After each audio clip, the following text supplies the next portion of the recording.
So you want to talk about how that one started, how Born Free came to be? Yeah, we were just sitting around upstairs talking about songs. Well, I think first it started when I was kind of playing you that Comerica DVD. Yeah. And we were kind of, the covers that I did throughout the show, he said, I know what we need to do. Every place you played a cover, we need songs of our own that are just as good or better. Yeah. And this one was based on a song that you used to play, or not based on, but inspired by like a song to fill that slot. Yeah. And it really, and it came about really quick. Like it yeah, Marlon had that little riff. Yeah. Boom, boom, boom, boom, boom. Then I was kind of following the vocal melody, and you kind of said at the end to follow the whole thing. Yeah. To go up and sing high. Yeah. And then change the key on me like 8 times to keep like squeezing. higher, just higher, kept squeezing higher. Down here, like keep singing higher, to the point where I was just sweating every take that we sang on it.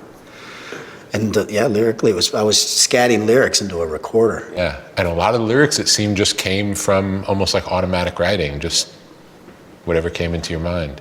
Yeah, it was pretty simple. It's a simple song. It is. Came together, felt like it came together very quickly from the idea of wanting a song in that feel to it being a song and being a good song. It was fast. Yeah, everybody hears that, and just like I thought, just sounds classic and timeless. So interesting. Interesting how it can just spring up like that, you know? Yeah, I guess it's once you know what you're doing, and that's what you do is play music and create music. When you get a feel for something, like we need to cover that feel. Yeah. There's not well, I guess there's a few different ways to do it, but to nail it, there's not a lot of different ways. It just kind of, once you get on it. It's something that the Beatles talked about. It was like they would hear a song that they would love, and then they'd try to beat it and like make, take someone else's song and make it better than their song.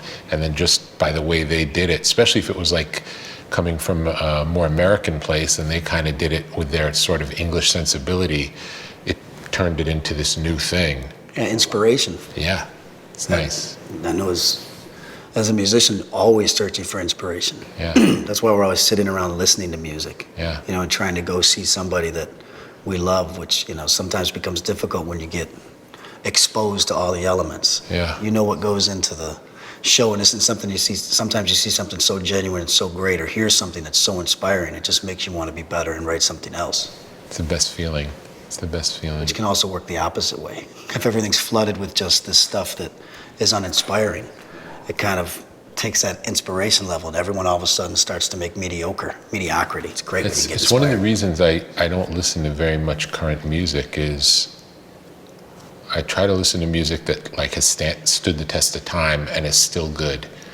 And again, sometimes something new will come out where you feel like, this is going to be good forever, and then that makes it into the playlist. Yep.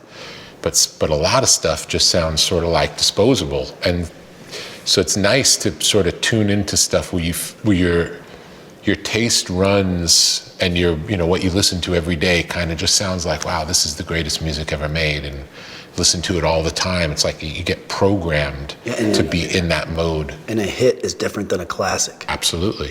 A hit's something that wins awards and makes it to the top for whatever reasons. Yeah. There could be a lot of different trickery going on. But a classic, which some of the biggest classics, whether it's a Bob Seger song or a Leonard Skinner song, never hits top of the charts. But today mean more than the songs that were hits when that song came out. Right. And I'm much more interested in the ones forever. Yeah, the ones forever. No question.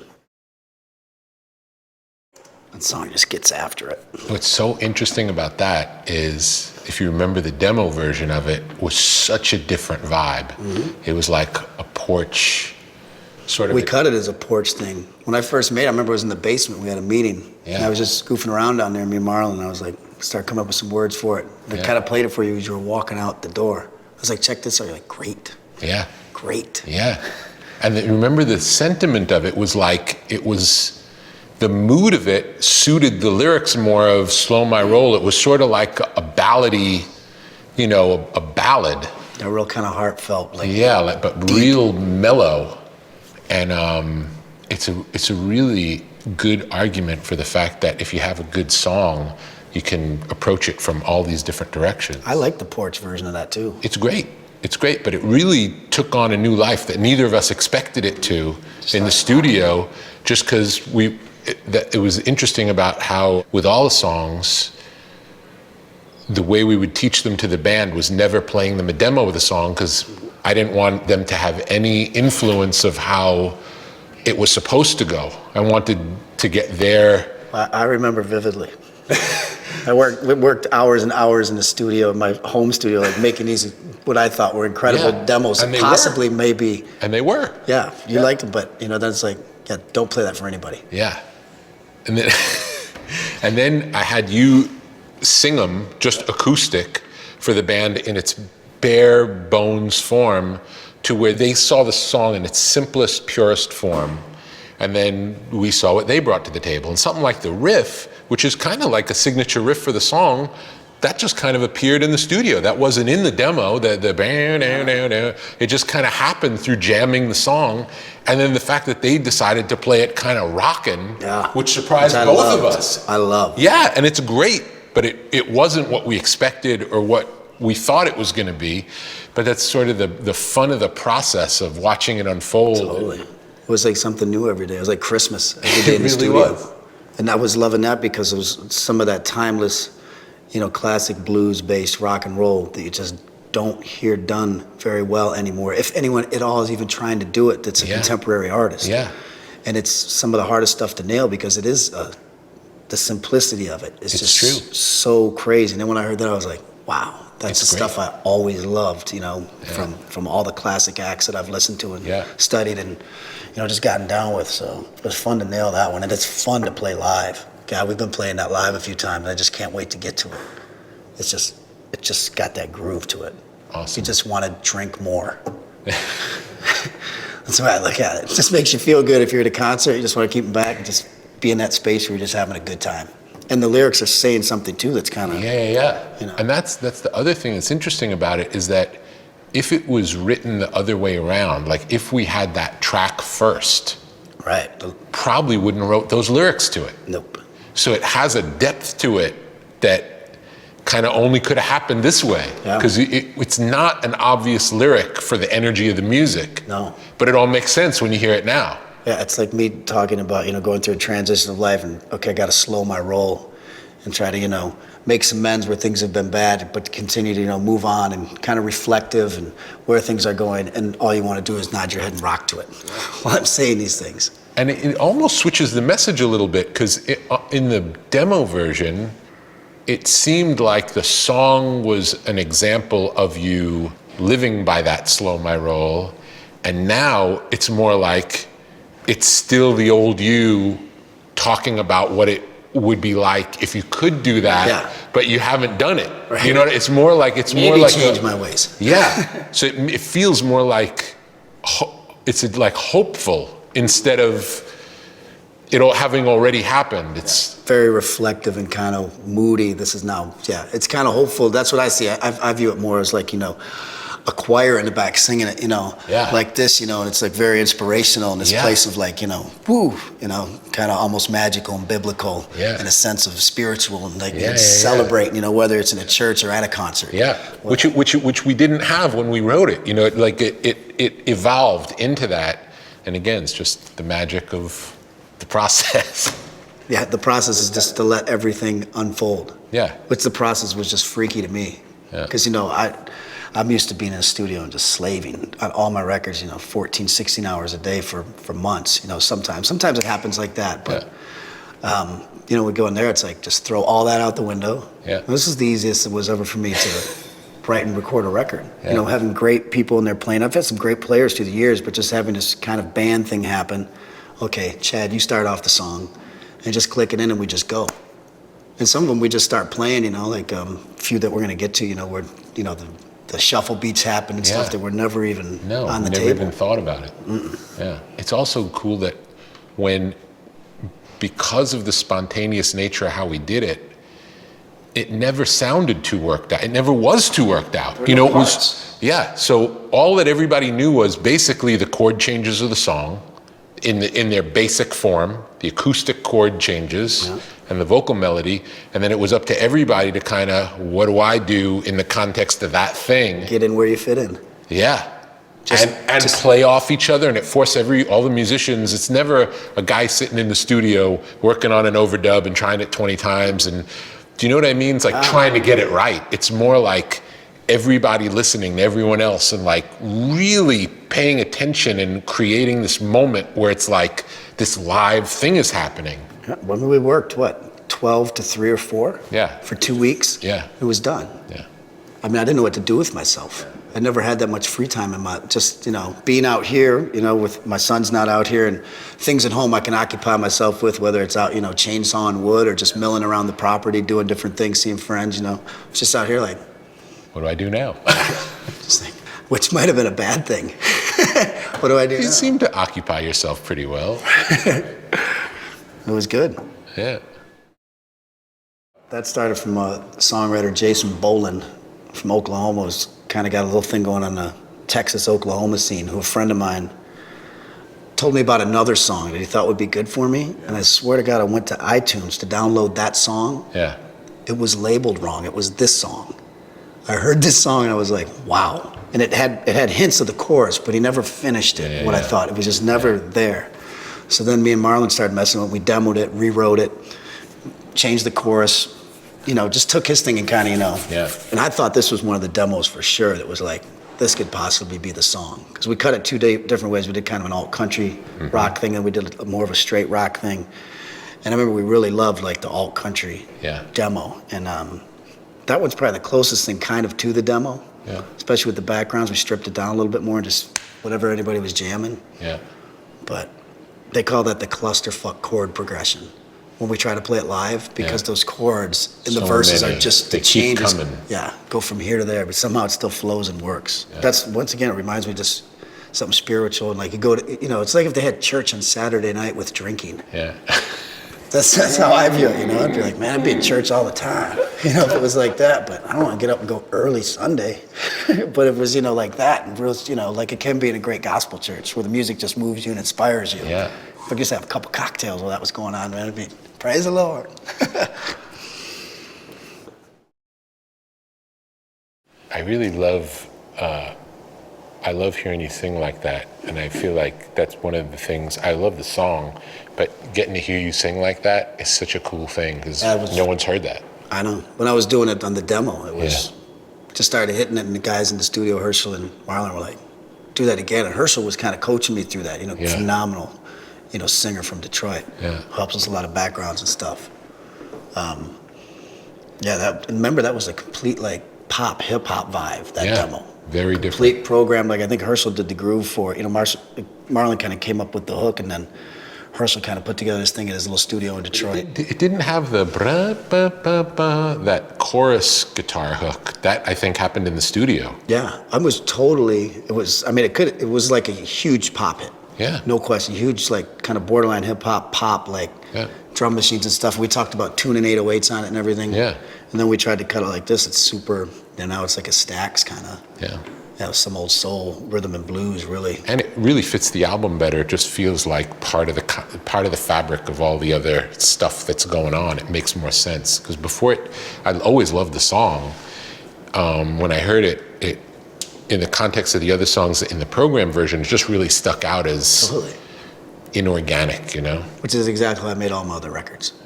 They make no sense from the first song to the second song. Anything. So this was weird to do a record like that where it all sounds like just it was feels recorded like, in 2 weeks. Yeah, and it sounds like a real band, and it is. It's like everybody's playing, and the same people are playing from track to track, and it has a momentum of people playing together, And that was just fun too, and just to say, you have this track with Martina McBride and T.I. Just immediately get that, I think it's going to be some contrived, like, we tried to force these pieces to a puzzle, that aren't going to fit, but okay, it'll be a good talking point. I'm like, no, just, you don't really explain it to people, just wait till you hear it. And it just moves seamlessly and sounds like one good song. It's true. And it just kind of It's knocks just down all a the good genres song. again. Who cares wherever, the Martina's this classic country singer and T.I. is this great rapper.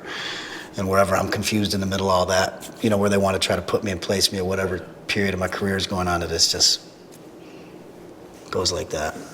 It's going to be interesting to hear what Mary J did on it. Yeah. Really interesting. You want to talk about how the song came about? So you had that phrase first, the Window trimmings. Oh yeah, that started out actually doing a video with Zach in Georgia for his song Toes. I was hanging with this old Southern gentleman on his houseboat. And the guy apparently was pretty wealthy. They were letting Zach use his boat to shoot some of the video on and stuff, so I became friendly with him when they were doing takes and, drinking some beers with him. And he was talking about having this big yacht, but he likes being on his houseboat better. He goes, sometimes it's just, that's just all window trimmings. And I was like, what'd you say? He's like, window trimmings. I'm like, sorry? He's like, when you get so much damn money at some point and you just start putting more shit around your windows that you don't really need. He goes, I'd rather be on this boat where I can just leave my shoes on and not care than that big expensive yacht. And I was like, I couldn't agree more. I totally get it. Yeah. So I kind of just took that thing for thinking of a song called Window Trimmings, and it just, made it into there as a lyric, There's no need for new beginnings, more money or window trimmings. Yeah. The good Lord's willing, I'm gonna keep on chilling, refilling and flying high. And just talking, just making a simple song about, which is really what I like to do, As much as I like to go out and be in the mix now and then, there's nothing more I love than being at my house or with some friends that I grew up with on a pontoon boat or having a bonfire and just sitting around and having a song like that, that just makes you feel good. I got a funny cigarette and a $2 bottle of wine. It's just like, my family's here and what else is there? It's the simple things in life, that sometimes we overlook, especially when you get into this crazy world where there's so many different opportunities. Yeah.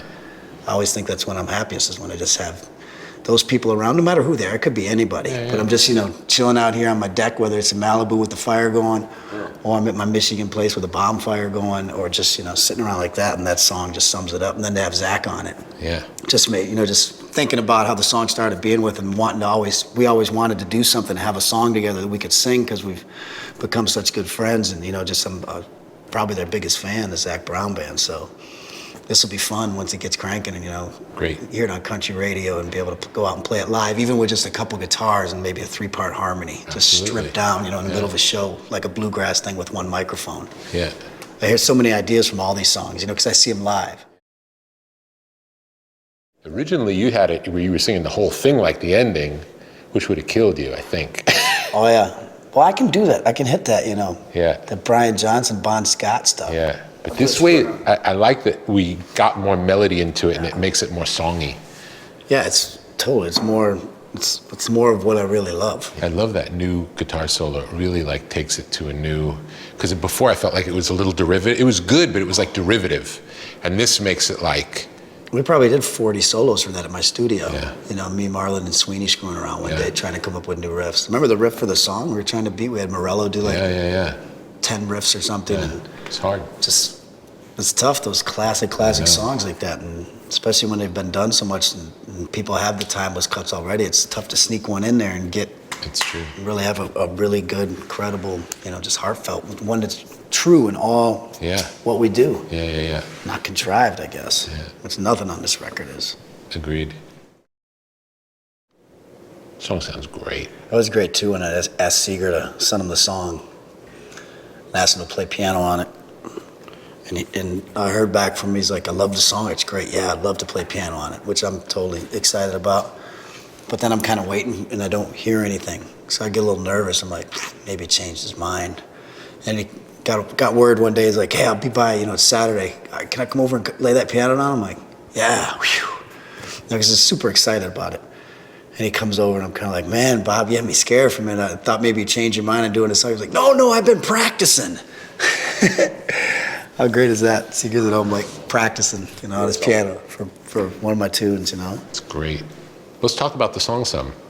How'd the song come? That was kind of Marlon's baby. And then, he kind of had that hook idea, and it was very kind of Eagle-esque. Yeah. And I was thinking more Al Green. Yeah. A little bit how I wanted to hear it. Yeah. With the great harmonies and stuff. Immediately Cheryl came to mind. Well, actually, we kind of wrote it, and we needed verse stuff. And I remember me and him he had to drive home from somewhere because I was feeling good one night. We were coming from something. He doesn't really drink, and I was there. Yeah. And I just started scatting off this stuff, which sometimes kind of like we were doing Born Free and stuff like that. I'll start scatting off this stuff. And if I don't have anybody around to remember it, sometimes I just go, this is where Cracker used to be. When he was always there with me, not doing his own thing, he had a memory. Yeah. People were like, what was his biggest asset? I'm like, he had a memory. And he always just said to me what he thought was good from his heart. Yeah. Wasn't the most musical person, but just what he thought was good. Yeah. So I haven't had that in a little while. Now Marlon was there kind of remembering, we were jotting them down in Blackberries and stuff, and that's where the rest of the verses kind of came up with. Right. And then we got with it, I was like, wow, Cheryl would sound awesome on this. Because we always heard that harmony thing in there, especially coming into the choruses. I had that in my head forever. And it was kind of like, you get that old, like where you and Cheryl already had, one of the biggest songs, of your career together, it can be very slim chance of doing it again, which is, I love. Yeah. You can't do it twice. Fuck You Once is fun. Yeah. Fuck You Twice? Yeah. There's nothing like it. And it's also a testament to the song, that the song can take this treatment and be another duet with Cheryl, and it makes you want to hear a whole album of you and Cheryl singing together. It's like, it's so good. Which we've been planning for years. Yeah. So when we're going to do our record together, just kind of a fun duets record. Yeah. And I think this will be the, the second spark that ignites the fire for it. And we definitely want to do it. It's just timing and stuff like that. But having two great songs together, it almost like is a great sequel. Yeah. To Picture. Yeah. Where it's left off.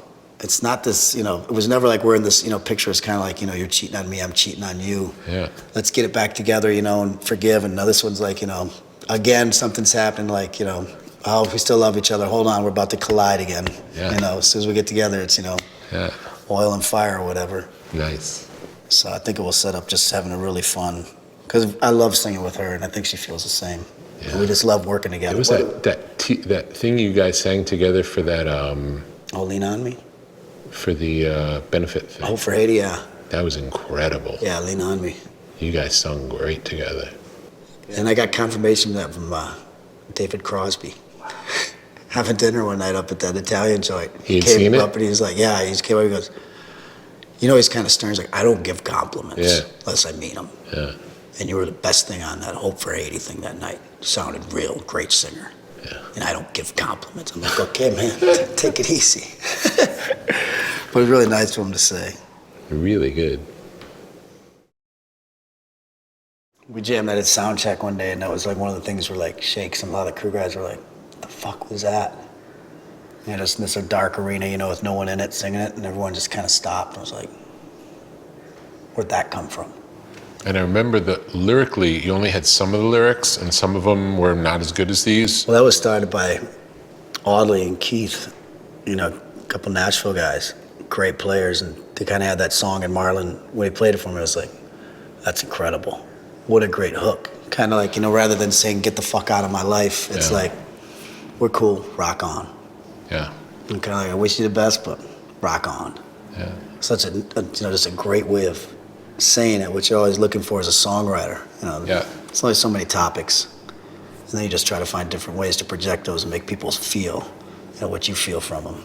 Yeah, and then the lyrics we took and kind of reworked, and we sat on the couch over there and came up with that dark. Yeah, it got real dark and weird. Yeah. Heavy. Like it went from sort of a blues song to sort of this heavy thing. Yeah. Got more emotional. Man, I just came up with all those sitting right there. Yeah. Those little lines. I know your heart's black and blue. Life don't last long. Baby, rock on. Inside an attic's last passing mile. Just really heavy stuff. Yeah. That one I really hope turns into like that one of those classics. I know it won't be instant. I know it'll be could be 10 years, however long from now. But I hope that that's one of them that really. And that was one where we had an acoustic version of that too. That's really acoustic. Just makes you want to jump off a building. Yeah. Especially if you're going through any sort of relationship thing, it's like just give me the knife. It's brutal.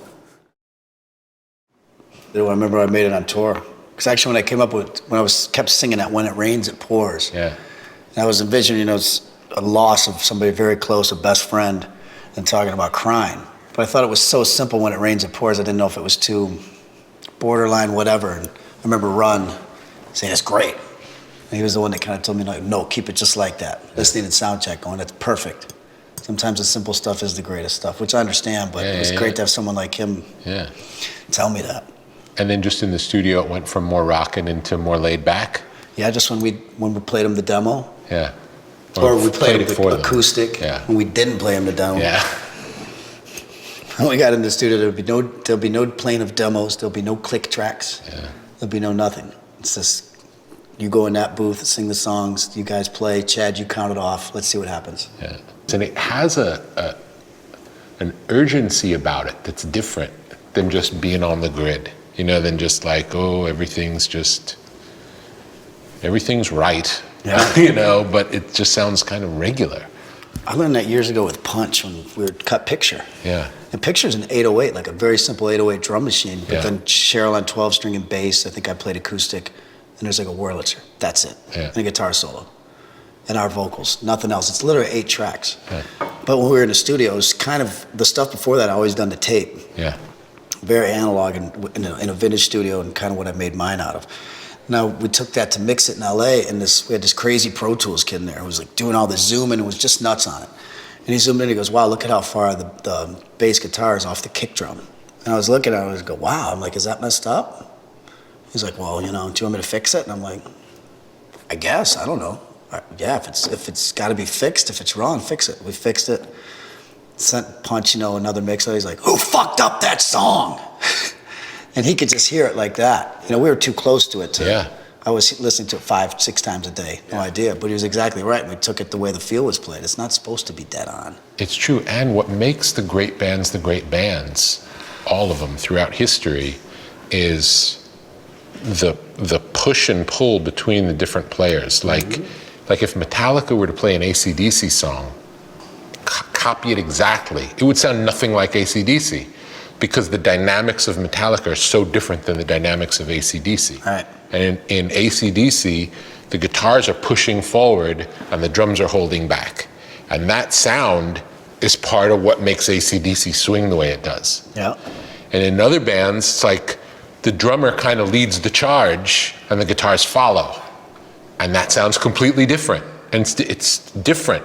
And even between the way 2 guitar players might play together could create the sound of a band, just like the dynamic. And that's exactly what Pro Tools and all those Takes drum it all alignments out. things. Takes it all out. It strips the soul out of the music. Exactly. And when you get a new tool like that, there's nothing wrong with a better shovel. Yeah. But you still have to do the work. You know what I mean? And that kind of took the work out of it for a lot of people and made everyone lazy and bad. It's true. And the reason so many hip hop guys resort to samples is because the samples already have that human feel in it that you can't really program. Right. So you start with that and then you add to it. So it still has that human element in there. That's what I was always doing when I did my early tracks like Cowboy. Yeah. And some of that stuff, there was these drum machine parts, but then when it would go into a live drum part, even though there were live drummers playing, I would take pieces and put them together. They wouldn't line up on the metronome. And then the live guitars would come in, and that's all what happened with that first record. Just because I couldn't do it any better. Yeah. And there weren't the tools out there to do it. I was doing this all analog tape with CV Gates with, an 808 to an S1000, then live musicians all coming together. And I think that was part of the magic of that record. Was Absolutely. Just we had never heard this. And you did it based on it sounding good, not based on it looking right on a graph. Exactly. Sounding good. If the drum fill was off and if it came back on the 1, so what? Yeah. That record's all over like that if you try to push it on like that. Yeah. The same with All Summer Long, even though it started off this program thing. Yeah. We did the guitars live, and then Billy Powell came in, rest his soul, and played all the live piano stuff, and you still get some of that, not as much as a live band, but as much as you some can. of it. Yeah, because there's still a human guy jamming to it and playing what he feels. And it's also cool that we're sitting here like listening to songs and putting them together as we hear them like a record. Yeah. Because we made a record. Yeah, we really did. We didn't make just a bunch of songs. Oh, just make a bunch of songs, and which ones do we sell? How do we get the single here to sell this single? We never talked about that. Never once. Never came up about a conversation about radio, singles, this, that, and the other. We just make the songs as good as we can make. Every one. Same with the same emphasis. Like, we wanted every song to be as good as every other song, as best we could. It was never like, well, these are the 2 singles, and then the rest of it's just kind of album tracks. I loved what you said to me early on before we started recording, just early conversations about doing this, which we've had for years, but now when it was kind of like, I think we're going to do this record. Yeah. It's like the only thing that we're going to make sure of is that we both agree every song is great.